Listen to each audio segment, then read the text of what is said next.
Donc voici une vidéo où on va apprendre un peu comment fonctionne l'interface de Moodle.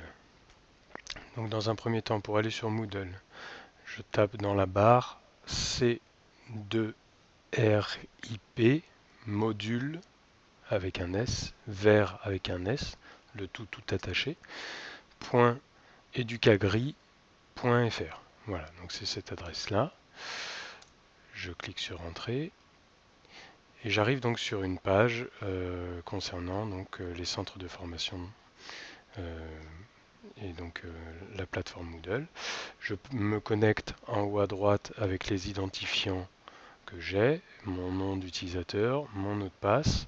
Je peux cocher se souvenir de mon nom d'utilisateur afin de faciliter les connexions prochaines. Je me connecte.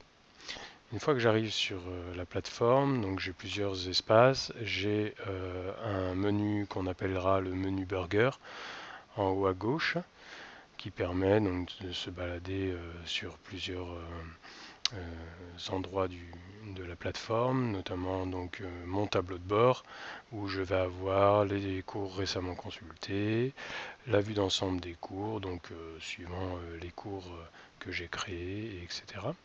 Je peux créer des filtres en fonction des favoris, etc. Donc ensuite, j'ai dans mon menu burger d'autres éléments, l'accueil du site, le calendrier, des fichiers personnels, mes cours à moi, voilà, donc en fonction de ceux que j'ai créés. Ensuite, ce qui va vraiment avoir un rôle ici, c'est notamment ce petit menu déroulant que l'on a ici, donc l'accès aux formations, où lorsque je descends dans le menu déroulant, je me promène en essayant de ne pas trop bouger parce que sinon le menu disparaît. Et dans les formations de Saint-Imier 2019-2020, j'ai tout l'ensemble des formations du CFPPA dans lequel je vais pouvoir déposer des cours. Voilà. J'ai aussi également la possibilité de voir des notifications lorsque des apprenants vont rendre des cours, vont également visionner des cours. Dans ce cas-là, je vais pouvoir aussi, à chaque fois que je vais créer en fait un élément sur Moodle, je vais pouvoir régler des notifications si je veux être averti en fonction de certaines fonctionnalités. Voilà.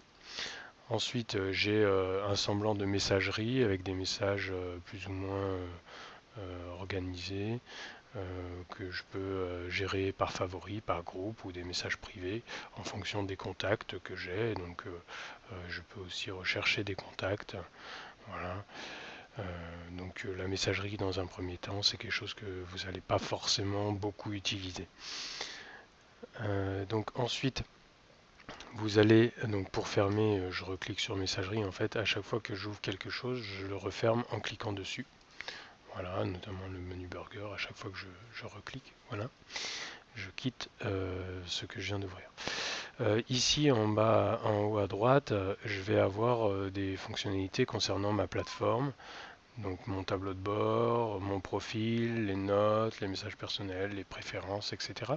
Ce que je peux vous conseiller dans un premier temps, c'est de remplir votre profil. Donc voici, moi j'ai mis une photo, j'ai rempli mon adresse mail, j'ai vérifié mon adresse mail du moins parce que normalement elle est automatique. J'ai rajouté la présentation. Voilà. Ensuite, j'ai réglé quelques éléments et